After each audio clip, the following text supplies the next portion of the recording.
Assalamualaikum warahmatullahi wabarakatuh. Nama saya Muhammad Fikri bin Muhammad Saki, nombor matrik 267163. Abstrak. Projek ini adalah berkaitan dengan pembinaan modul program pembangunan kepimpinan pelajar semester 3 dan juga untuk panduan Jawatankuasa Fakulti Pendidikan Universiti Utara Malaysia. Modul ini dibina berdasarkan kepada cadangan daripada kajian yang telah dijalankan bertajuk Pilihan dan Bentuk Aktiviti Program Pembangunan Pelajar Semester 3 Fakulti Pendidikan Universiti Utara Malaysia. Satu tinjauan oleh Ahmad Nawawi bin Adnan 2007, modul ini dibina mengikut model DRAM 1981 yang memberi penekanan kepada 3 unsur untuk membangunkan program yang berkualiti. Modul yang telah dibina ini telah disusun dalam unit-unit kecil. Unit pertama akan mendedahkan pelajar berkaitan dengan kepimpinan. Unit kedua akan membantu pelajar mempertingkatkan amalan berkomunikasi sesama pelajar. Dan unit ketiga akan membantu pelajar menyelesaikan masalah dan membuat keputusan. Diharap modul ini akan dapat membantu pihak Jawatankuasa FYE Fakulti Pendidikan UUM bagi menangani masalah pelajar pada peringkat awal untuk menyesuaikan diri dengan kehidupan di kampus dan gaya pembelajaran di universiti melalui program pembangunan kepimpinan. Terima kasih. Assalamualaikum dan selamat sejahtera. Nama saya Tanimi Akila binti Muhammad Tamimi, nombor matriks 267414. Baik, mengenai program pembangunan pelajar ini, ia merupakan salah satu aspek penting bagi pembangunan setiap diri pelajar. Kerana selain daripada pembangunan akademik, dengan program pembangunan pelajar ini jugalah kita dapat mengajar pelajar-pelajar ini cara bertanggungjawab, berdedikasi, cara mereka berketerampilan dan sebagainya.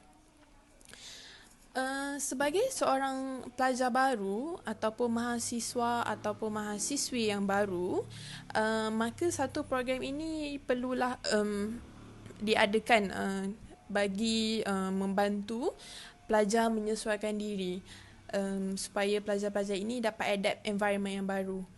Kalau sebelum ni mereka dah biasa dengan environment di sekolah, so program ini dapat sangatlah membantu untuk pelajar-pelajar untuk menyesuaikan diri mereka. Baik, terdapat 3 elemen yang diperlukan dalam program pembangunan pelajar ini, iaitu konteks, tujuan serta pelaksanaan. Sebagai konteks, apa isi-isi ataupun input-input yang diperlukan dalam program ini, tujuan, apa tujuan yang diperlukan untuk disampaikan kepada pelajar-pelajar ini, serta pelaksanaan cara program ini dijalankan. Baik, setiap elemen ini perlulah diberi penekanan secara seimbang dan disepadukan demi mencapai kejayaan sesebuah program tersebut. Baik, dan jika program ini gagal, ini adalah kerana guru yang sama ada tidak memahami ataupun tidak melaksanakan dengan berkesan. Bukan itu saja, malah pelajar juga akan mengalami kegagalan jika elemen-elemen tersebut tidak dapat difahami sebagai elemen yang saling melengkapi dan memerlukan antara satu sama lain.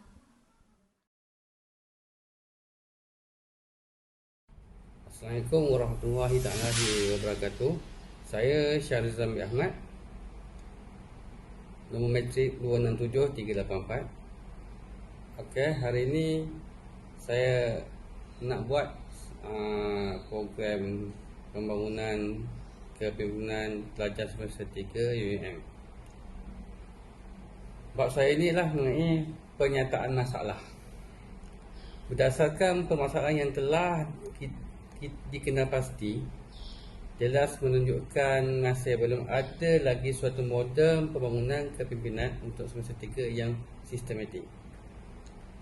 Maka kajian ini akan membentuk satu program pembangunan kepimpinan untuk pelajar semester 3, khususnya berdasarkan 5 aspek yang dikenakan oleh Ahmad Nawawi 2007, iaitu melalui pembangunan kepimpinan.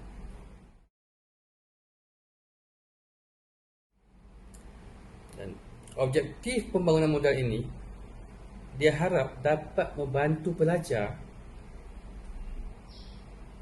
dan antaranya objektif pembinaan modal ini ada 4. Yang pertama, membantu pihak pengurusan dalam menyediakan program-program kepimpinan yang melibatkan pelajar. Yang kedua, membantu pelajar yang menghadapi masalah pada peringkat awal untuk menyesuaikan diri dalam kampus UUM. Ketiga, membantu pelajar menyelesaikan masalah dalam pembelajaran pada tahun pertama. Dan terakhir sekali, membantu pelajar meningkatkan kemahiran berkomunikasi, kemahiran berfikir, serta dapat meningkatkan sasiah dan jati diri. Sekian saja. Terima kasih dari saya. Saya akan serahkan tugas ini kepada sahabat saya, Encik Afif. Terima kasih.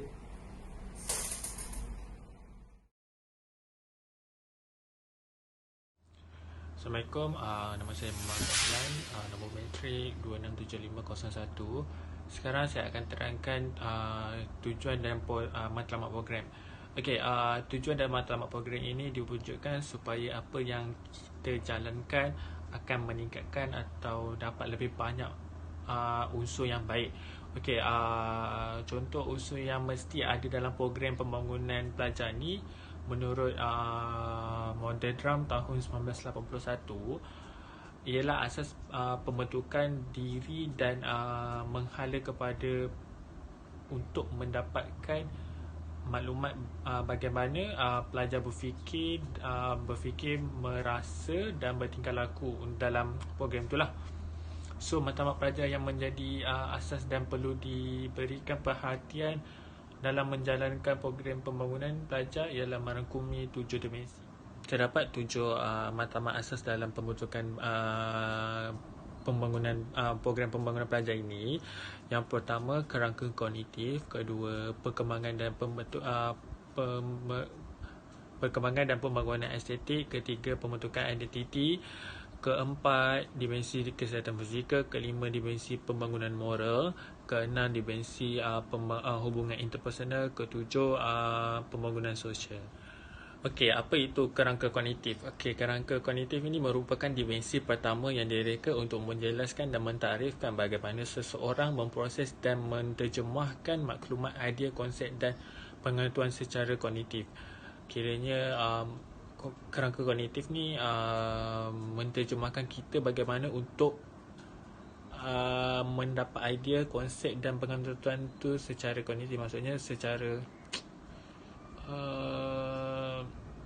menyeluruh lah. Okay, seterusnya perkembangan dan pembangunan estetik. Okay, perkembangan bermaksud adalah sama ada setiap individu telah menguasai kecenderungan seperti yang telah disemai melalui pergaulan dengan insan-insan di sekelilingnya. Okey, maksud bagi pembangunan estetik pula dapat memberikan kesan pendidikan yang mendalam dalam pembinaan sikap yang betul, akal sihat, rohani yang bersih dan pembentukan pribadi yang beradab. Okey, yang ketiga, pembentukan identiti. Pembentukan identiti adalah sebagai satu gambaran diri yang berkait secara logik, tetap kukuh walaupun melalui pelbagai keadaan dan tuntutan sebelum pelajar melangkah ke universiti. Mereka juga telah mengikuti program-program yang telah dijalankan oleh pihak sekolah yang dapat membentukkan jati diri mereka. So dekat sini mereka boleh membezakan antara dunia dewasa dengan apa yang mereka lakukan di bawah. Mereka dapat membezakan dunia dewasa mereka dengan zaman sekolah mereka lah. So kiranya sifat ini dapat dapat membantu mereka dengan bersifat kritikal lah. Okey, seterusnya dimensi kesihatan fizikal. So dimensi keempat ini adalah berkaitan dengan fizikal, mental dan rohani. So dia ada 3 tahap pendekatan perkembangan dalam penguasaan dan penyelenggaraan kesihatan fizikal ini. Yang pertama ialah unitensional practice, yang kedua selective management, yang ketiga personal responsibility.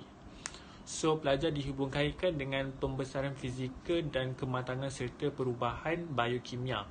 So proses ini, proses biologi ini adalah mekanisme yang menyebabkan dan yang dapat menggerakkan perubahan-perubahan tingkah laku seseorang lah. Okay, seterusnya kelima, dimensi pembangunan moral. Dimensi pembangunan moral ini ada berarti peraturan-peraturan dan nilai-nilai tentang apa yang individu lakukan apabila berinteraksi dengan individu yang lain. So pembangunan moral ini dapat menentukan apa yang dianggap adil oleh mereka lah. Seterusnya, dimensi hubungan interpersonal, usaha untuk menjelaskan bagaimana pelajar-pelajar berinteraksi antara satu sama lain. Aras yang paling asas dalam pengembangan ini adalah self-center atau tumpuan kendiri. So kesedaran hubungan ini menjadikan pelajar itu seseorang yang bertanggungjawab terhadap kehidupannya dan menyayangi diri mereka sendiri. Yang terakhir adalah pembangunan sosial. Okay, pembangunan sosial dan pembangunan modul sangat penting yang amat menjelaskan kepada pelajar tentang kehidupan bermasyarakat, hak-hak individu dan keadilan sosial dalam masyarakat, serta perpaduan yang perlu diambil perhatian dalam dunia yang dipenuhi dengan pelbagai etnik ini. Itu sahaja. Seterusnya kita akan ceritakan bab seterusnya. Reka bentuk program yang telah kami bincangkan bersama-sama di dalam kumpulan kami. Untuk pengenalan, terdapat 2 kaedah untuk melaksanakan program pembangunan kepimpinan yang melibatkan pelajar-pelajar semester 3, PACE, PJJ, UUM, Cawangan Kuala Lumpur. Iaitu, pertama, komponen asas yang akan dibuat bersama-sama dengan program pembangunan sosial, akademik, kerjaya dan kemasyarakatan. Dan kedua, komponen keperluan, iaitu dibuat secara berasingan mengikut kesesuaian masa, tempat dan keadaan. Okey, dalam program pembangunan ini juga 2 bentuk program telah diatur, iaitu yang pertama, program Welcome Week di Fakulti Pendidikan UUM. Yang kedua, pembangunan kepimpinan, yang mana pelajar-pelajar akan mempelajari teknik dari segi komunikasi berkesan, bagaimana memimpin pasukan dan lain-lain lagi. Okey, untuk program Welcome Week, seperti mana yang kita tahu, adalah minggu suakenal di kalangan pelajar-pelajar semester 3, PACE, PJJ, UUM Cawangan Kuala Lumpur. Itu cara program telah disusun dengan rapi sepanjang minggu suakenal tersebut, mengikut modul pembangunan sosial, pembangunan akademik, pembangunan kerjaya, pembangunan kepimpinan, pembangunan kemasyarakatan dan pembangunan sukan dan riadah. Oleh itu, saya berharap program ini dapat dijalankan dengan lancar dan baik, dan objektifnya akan tercapai bersama-sama dengan pelajar-pelajar yang akan terlibat nanti. So, sekian saja ringkasan daripada saya. Terima kasih. Bye-bye. Assalamualaikum. Salam PKP. Jadi, nama saya Azmar Reza. Nombor ID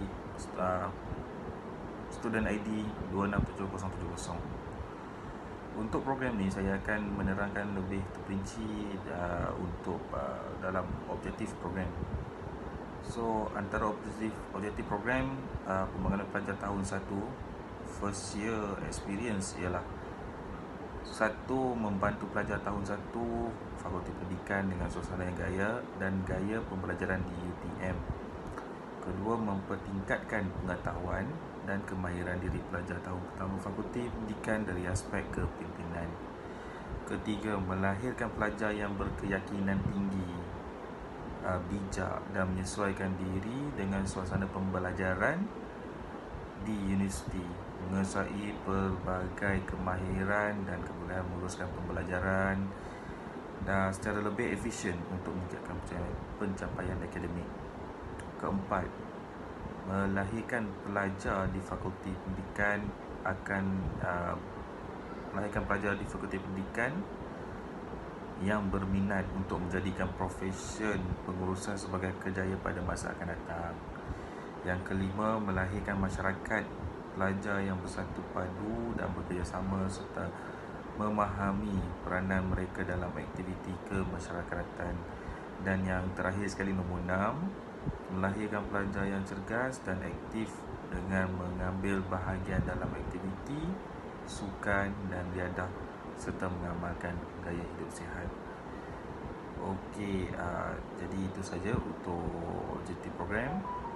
Stay safe, stay at home.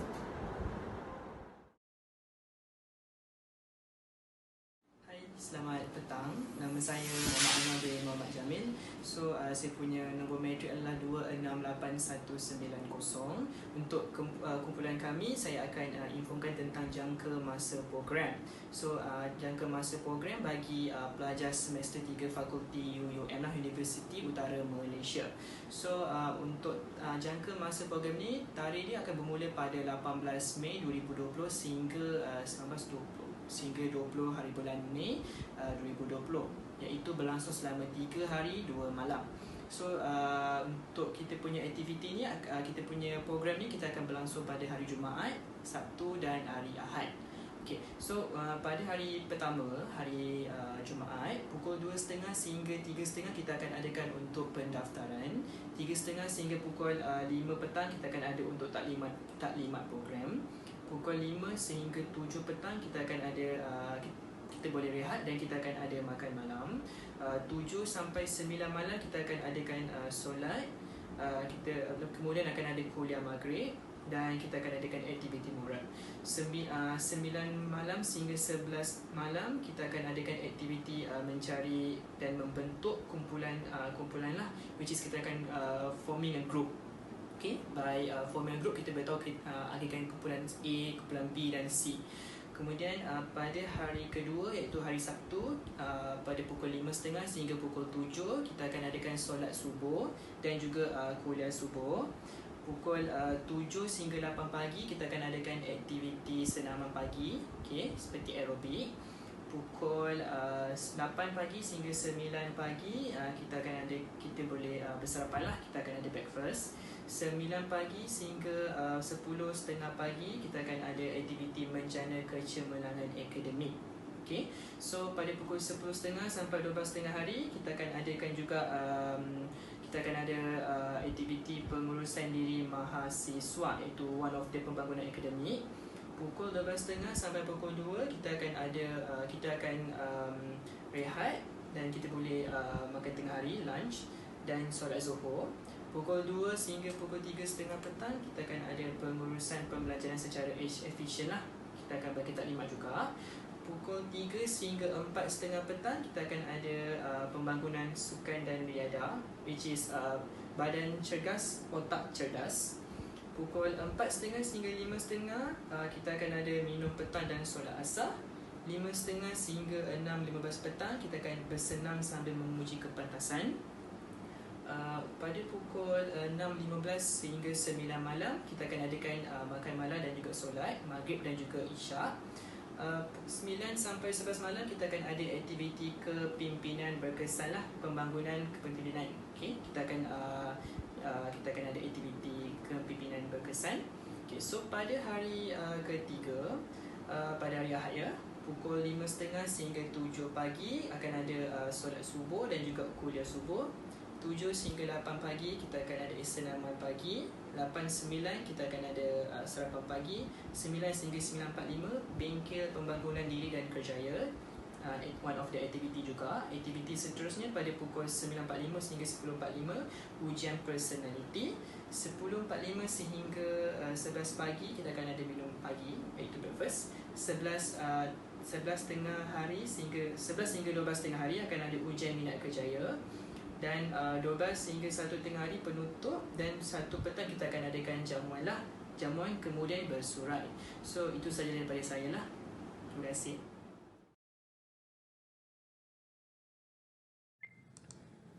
Assalamualaikum warahmatullahi wabarakatuh.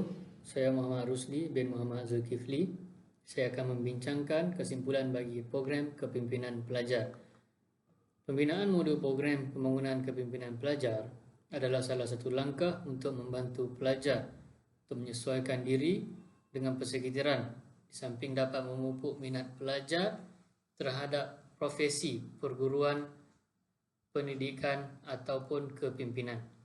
Ia adalah salah satu usaha untuk membantu individu yang berminat untuk melahirkan pelajar yang mempunyai pemikiran yang kreatif dan kritis, serta mempunyai nilai peribadi yang terpuji dalam kehidupan. Modul pembangunan kepimpinan ini adalah salah satu elemen dalam program pembangunan pelajar, yang mana ia dibahagikan kepada beberapa kategori seperti pembangunan sosial, pembangunan kepimpinan, pembangunan akademik dan kerjaya, pembangunan kemasyarakatan, dan pembangunan sukan dan riadah. Tujuan program ini dilaksanakan adalah untuk memberi pendedahan kepada para pelajar ataupun individu mengenai bidang yang diceburi, khususnya yang melibatkan tugas kepimpinan. Di samping itu, ia mampu membuka pemikiran individu akan tanggungjawab seorang pemimpin untuk mencari jalan menimbulkan minat ke atas sesuatu bidang yang dilalui sehingga ke peringkat yang lebih tinggi. Kepimpinan adalah ciri-ciri penting kerana ia mampu melahirkan semangat kadir-kadir bangsa di masa akan datang. Seseorang mampu menjadi pemimpin kepada masyarakat, organisasi, serta konteks yang lebih luas adalah kenegaraan berdasarkan ciri-ciri yang diperoleh melalui silibus ini. Kepimpinan yang efektif merupakan faktor pendorong bagi setiap orang dalam sesebuah kumpulan untuk mencapai prestasi yang cemerlang. Dalam konteks ini, kepimpinan yang berkesan dapat membantu individu untuk membentuk peribadi seseorang secara langsung atau tidak langsung. Atau dengan kata lain, kepimpinan melalui uswatun hasanah, iaitu suri tauladan yang baik terhadap pengikutnya. Selain daripada itu, perkongsian tentang kepimpinan ini akan menambah pengetahuan kepada individu. Secara tidak langsung dapat membentuk sifat kepimpinan di dalam diri, pemikiran yang hebat dan karakter yang tepat dan sesuai pada keadaannya. Ada baiknya sekiranya pihak institusi menjemput tokoh-tokoh bangsa seperti menteri ataupun ahli korporat untuk mengadakan sesi berdialog bersama individu ataupun pelajar di institusi. Belajar daripada pengalaman lalu daripada seorang tokoh adalah satu sangat yang jarang dipraktikkan pada masa sekarang, sama ada di institusi maupun dalam kehidupan yang nyata. Pemimpin boleh dibangunkan jika pendidikan yang disampaikan adalah benar dan persis ideologi yang betul. Malahan, kepimpinan amat diperlukan sama ada di dalam sebuah organisasi, pendidikan, penyelidikan ataupun sebuah badan yang lebih besar. Malah, ia juga dikehendaki untuk membawa organisasi ke tahap yang belum pernah dicapai. Jika dibicarakan tentang kepimpinan, ia terkait dengan proses komunikasi, di mana ia merupakan asas penting dalam sesebuah organisasi. Kegagalan dalam komunikasi boleh menyebabkan berlakunya kekeliruan dan salah erti. Komunikasi adalah bidang yang penting dalam aspek kehidupan. Oleh itu, kita perlu menguasai bagaimana untuk berkomunikasi secara strategik, formal ataupun non-formal demi kelangsungan hidup di masa akan datang. Seseorang individu perlu serius dan bersungguh-sungguh untuk mengatasi halangan dalam berkomunikasi sekiranya mereka menghadapi masalah tersebut. Dari sudut kepimpinan, kemahiran berkomunikasi penting kepada sesiapa sahaja, pemimpin, guru ataupun sektor keusahawanan, kerana mereka akan sentiasa berhadapan dengan masyarakat tanpa mengira usia ataupun pangkat. Pertuturan perlu dengan jelas dan dapat difahami oleh semua lapisan masyarakat. Di samping tidak mengabaikan penggunaan struktur bahasa, pemimpin perlu bijak dalam memilih teknik dan kaedah berkomunikasi agar mudah difahami. Melalui aktiviti ini, bagaimana seorang pemimpin mereka didedahkan dengan cara untuk menyelesaikan masalah dan cara untuk membuat keputusan. Kita didedahkan dengan teknik dan strategi berfikir bagi melahirkan individu yang lebih matang dan berfikiran luas. Fikiran perlu merdeka, tidak dapat ataupun tidak boleh dihalang oleh fahaman-fahaman yang menyekat kebijaksanaan seseorang individu untuk berfikir. Ini kerana terdapat masalah yang lebih kompleks dan rumit yang memerlukan individu mengembangkan kecekapan intelektual, kemahiran sosial serta kewibawaan moral dan etika. Akhir kata, kemahiran dalam kepimpinan adalah salah satu perkara yang sangat penting pada masa kini. Ia amat diperlukan oleh seseorang untuk menggunakan pengetahuan, pemikiran, sikap bertimbang rasa, bertanggungjawab untuk mendapatkan sesuatu keputusan yang berkualiti. Ini kerana kemahiran sebegini memerlukan individu membuat strategi dalam menyelesaikan masalah untuk memilih sesuatu yang dapat memberi faedah yang optimum ke atas tindakan mereka. Itu antara sedikit input tentang kepimpinan sebagai kesimpulannya. Sehingga berjumpa lagi di masa akan datang. Terima kasih.